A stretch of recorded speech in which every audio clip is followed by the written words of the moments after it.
ನಮಸ್ಕಾರ ವೀಕ್ಷಕರೇ, ಅಘೋರ ತಂತ್ರ ಮಂತ್ರ ವಿದ್ಯಾ ಚಾನಲ್ಗೆ ಎಲ್ಲರಿಗೂ ಸ್ವಾಗತ ಸುಸ್ವಾಗತ. ಇವತ್ತಿನ ದಿನ ನಾನು ವಾಮಾಚಾರ ಪ್ರಯೋಗ ನಮ್ಮ ಮೇಲೆ ಆಗಿದೆನಾ ಅಥವಾ ಇಲ್ವಾ, ಹಾಗಿದ್ದರೆ ಯಾರು ಮಾಡಿದ್ದಾರೆ, ಎಂಥವರಿಂದ ನಮ್ಮ ಮೇಲೆ ವಾಮಾಚಾರ ಪ್ರಯೋಗ ಅನ್ನೋದು ಆಗಿದೆ, ಅದನ್ನು ಸಂಪೂರ್ಣವಾಗಿ ತಿಳಿದುಕೊಳ್ಬೇಕಂದ್ರೆ ನಾನು ಇಲ್ಲಿ ಹೇಳ್ತಿರುವಂತಹ ಒಂದು ತಂತ್ರ ಪ್ರಯೋಗವನ್ನು ಮಾಡಬೇಕಾಗತ್ತೆ.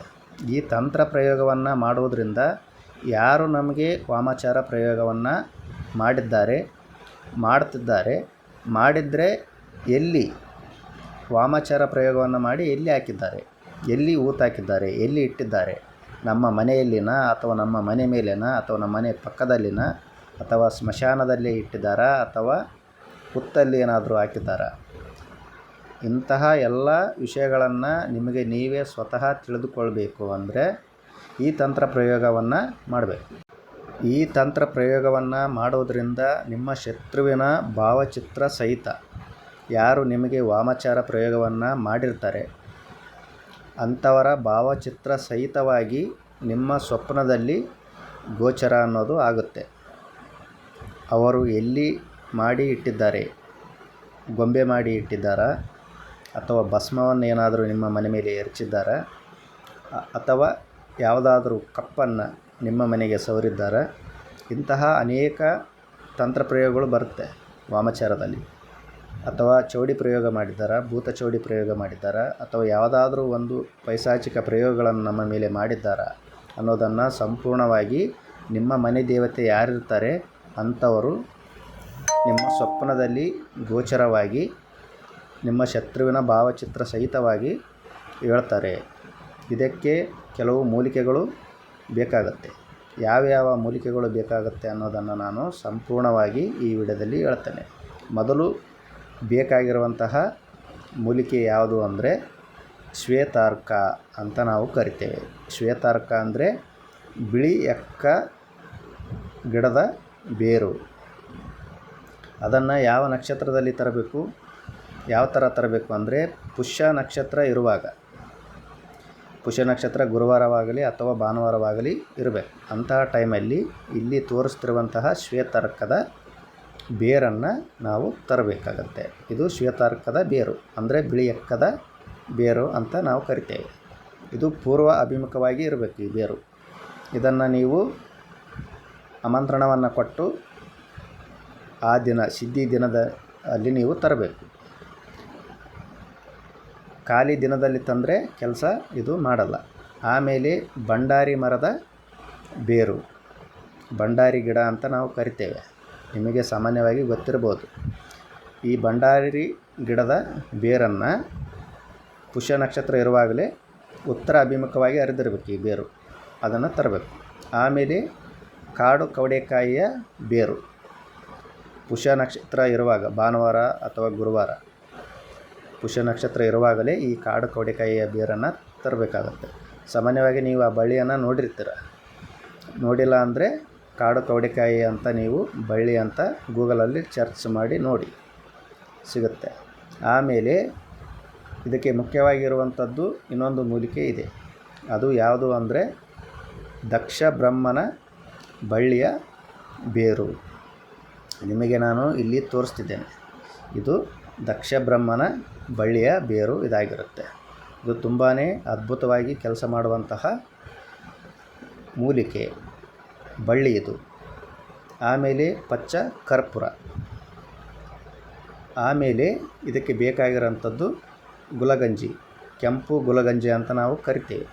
ಈ ಗುಲಗಂಜಿಯ ಬೀಜಗಳು ಇದಕ್ಕೆ ಬೇಕು. ಆಮೇಲೆ ದಾಲ್ಚಿನ್ನಿ ಚಕ್ಕೆ, ಆಮೇಲೆ ದಾಲ್ಚಿನ್ನಿಯ ಎಲೆಗಳು, ಆಮೇಲೆ ಏಲಕ್ಕಿ, ಇವುಗಳು ನಮಗೆ ಬೇಕಾಗುತ್ತವೆ. ಇವೆಲ್ಲವನ್ನು ಏನು ಮಾಡಬೇಕು ಅಂದರೆ ಸ್ವಲ್ಪ ಸ್ವಲ್ಪ ಪ್ರಮಾಣದಲ್ಲಿ ತೆಗೆದುಕೊಂಡು ಈ ಪಚ್ಚ ಕರ್ಪೂರದ ಸಹಾಯದಿಂದ ಸುಟ್ಟು ಭಸ್ಮವನ್ನು ಮಾಡಬೇಕು. ಮೊದಲು ಸುಟ್ಟು ಭಸ್ಮವನ್ನು ಮಾಡಿದ ಮೇಲೆ ಆ ಭಸ್ಮಕ್ಕೆ ಒಂದು ಮಂತ್ರ ಬರುತ್ತೆ. ಆ ಮಂತ್ರದಿಂದ ಅಭಿಮಂತ್ರಿಸಬೇಕಾಗತ್ತೆ. ಯಾವುದು ಆ ಮಂತ್ರ ಅಂದರೆ ಓಂ ನಮೋ ಸ್ವಪ್ನ ಮಾತಂಗಿನಿ ಸತ್ಯಭಾಷಿಣಿ ಸ್ವಪ್ನಂ ದರ್ಶಾಯ ಸ್ವಾಹ ಅಂತ ಮಂತ್ರವನ್ನು ನೀವು ಅಭಿಮಂತ್ರಿಸಬೇಕು. ಅಭಿಮಂತ್ರಿಸಿದ ಮೇಲೆ ಇಲ್ಲಿ ತೋರಿಸ್ತಿರುವಂಥ ವಸ್ತು ಪುನುಗು. ಈ ಪುನುಗಿನಿಂದ ಆ ಭಸ್ಮವನ್ನು ಚೆನ್ನಾಗಿ ಮಿಕ್ಸ್ ಮಾಡಬೇಕು. ಪುನುಗು ಕಂಪಲ್ಸರಿ ಬೇಕೇ ಬೇಕು. ಪುನುಗಲ್ಲಿ ನೀವು ಪಚ್ಚ ಕರ್ಪೂರದಲ್ಲಿ ಸುಟ್ಟು ಹಾಕಿರುವಂತಹ ಭಸ್ಮವನ್ನು ಚೆನ್ನಾಗಿ ಮಿಕ್ಸ್ ಮಾಡಿ ಆ ಒಂದು ಲೇಪನಕ್ಕೆ ನೀವು ಅಭಿಮಂತ್ರಿಸಬೇಕು. ಯಾವ ಮಂತ್ರ ಅಂದರೆ ನಾನು ಮೊದಲೇ ಹೇಳಿದ್ನಲ್ಲ ಆ ಮಂತ್ರದಿಂದ. ಓಂ ನಮೋ ಸ್ವಪ್ನ ಮಾತಂಗಿನಿ ಸತ್ಯಭಾಷಿಣಿ ಸ್ವಪ್ನಂ ದರ್ಶಾಯ ಸ್ವಾಹ. ಓಂ ನಮೋ ಸ್ವಪ್ನ ಮಾತಂಗಿನಿ ಸತ್ಯಭಾಷಿಣಿ ಸ್ವಪ್ನಂ ದರ್ಶಾಯ ಸ್ವಾಹ ಅಂತ ನೀವು ಮಂತ್ರವನ್ನು ನಿಮಗೆ ಎಷ್ಟಾಗುತ್ತೆ ಅಷ್ಟು 21 ಬಾರಿ ಆಗಲಿ ಅಥವಾ 108 ಬಾರಿ ಆಗಲಿ ಮಂತ್ರವನ್ನು ಅಭಿಮಂತ್ರಿಸಿ ನಿಮ್ಮ ಮನೆ ದೇವತೆ ಯಾರಿರ್ತಾರೆ ನಿಮ್ಮ ಮನೆ ದೇವತೆಯ ಫೋಟೋಕ್ಕೆ ಆ ಲೇಪನವನ್ನು ಪುನುಗಲ್ಲಿ ಮಿಕ್ಸ್ ಮಾಡಿದಂತಹ ಲೇಪನವನ್ನು ಹಚ್ಚಬೇಕು. ಹಚ್ಚಿದ ಮೇಲೆ ಪೂಜೆ ಪುನಸ್ಕಾರಗಳನ್ನೆಲ್ಲವನ್ನು ನೀವು ಏನು ಮಾಡಿರ್ತೀರಲ್ಲ ಸಾಯಂಕಾಲ ವೇಳೆ ಇದನ್ನು ಮಾಡಬೇಕಾಗತ್ತೆ. ಮಾಡಿದ ಮೇಲೆ 1 ತಾಸು ಬಿಟ್ಟು ಆ ವಿಗ್ರಹಕ್ಕೆ ಅಥವಾ ಫೋಟೋಕ್ಕೆ ಹಚ್ಚಿರುವಂತಹ ಆ ಭಸ್ಮವನ್ನು ಸ್ವಲ್ಪವನ್ನು ತೆಗೆದುಕೊಂಡು ನೀವು ಏನು ಮಾಡಬೇಕು, ನಿಮ್ಮ ಹಣೆಗೆ ಆಮೇಲೆ ನಿಮ್ಮ ಕರ್ಣಗಳಿಗೆ ಹಿಂದುಗಡೆ ಭಾಗ ಅಂದರೆ ಕಿವಿಗಳ ಹಿಂದುಗಡೆ ಭಾಗದಲ್ಲಿ ಹಚ್ಕೊಳ್ಬೇಕು. ಹಚ್ಚಿಕೊಂಡು ನಿಮ್ಮ ಮನೆ ದೇವತೆಯ ಪ್ರಾರ್ಥನೆಯನ್ನು ಮಾಡಿ ನೀವು ರಾತ್ರಿ ಮಲಗಬೇಕು. ಈ ಥರ ನೀವು ಮಲಗಿದ್ದೇ ಆದರೆ ನಿಮ್ಮ ಸ್ವಪ್ನದಲ್ಲಿ ನಿಮ್ಮ ಮನೆ ದೇವತೆಯು ಗೋಚರ ಆಗಿ ಯಾರೋ ನಮ್ಮ ಮೇಲೆ ವಾಮಾಚಾರ ಪ್ರಯೋಗವನ್ನು ಮಾಡಿದ್ದಾರೆ ಅಥವಾ ಮಾಡಿದರೆ ಎಲ್ಲಿ ಅವರು ಇಟ್ಟಿದ್ದಾರೆ ಅದನ್ನು ಅಂತ ಕ್ಲಿಯರಾಗಿ ಸಂಪೂರ್ಣವಾಗಿ ನಿಮ್ಮ ಸ್ವಪ್ನದಲ್ಲಿ ಗೋಚರ ಅನ್ನೋದು ಆಗುತ್ತೆ. ಅಷ್ಟೊಂದು ಅದ್ಭುತವಾದಂತಹ ತಂತ್ರ ಪ್ರಯೋಗ ಇದಾಗಿರುತ್ತೆ. ತುಂಬಾ ಅದ್ಭುತವಾದಂತಹ ತಂತ್ರ ಪ್ರಯೋಗ. ನೀವು ಯಾರು ಮಾಡಿದ್ದಾರೆ ಎಂತ ಮಾಡಿದ್ದಾರೆ ಅಂತ ಇನ್ನೊಬ್ಬರ ಹತ್ರ ಕೇಳುವಂತಹ ಅವಶ್ಯಕತೆ ಅನ್ನೋದೇ ಇರುವುದಿಲ್ಲ. ಈ ತಂತ್ರ ಪ್ರಯೋಗವನ್ನು ಮಾಡೋದರಿಂದ ನಿಮಗೆ ನೀವೇ ಸ್ವತಃ ಅನುಭವವನ್ನು ಪಡೆದುಕೊಳ್ಬೋದು. ತುಂಬಾ ಅದ್ಭುತವಾಗಿರುವಂತಹ ತಂತ್ರ ಪ್ರಯೋಗ ಇದಾಗಿರುತ್ತೆ.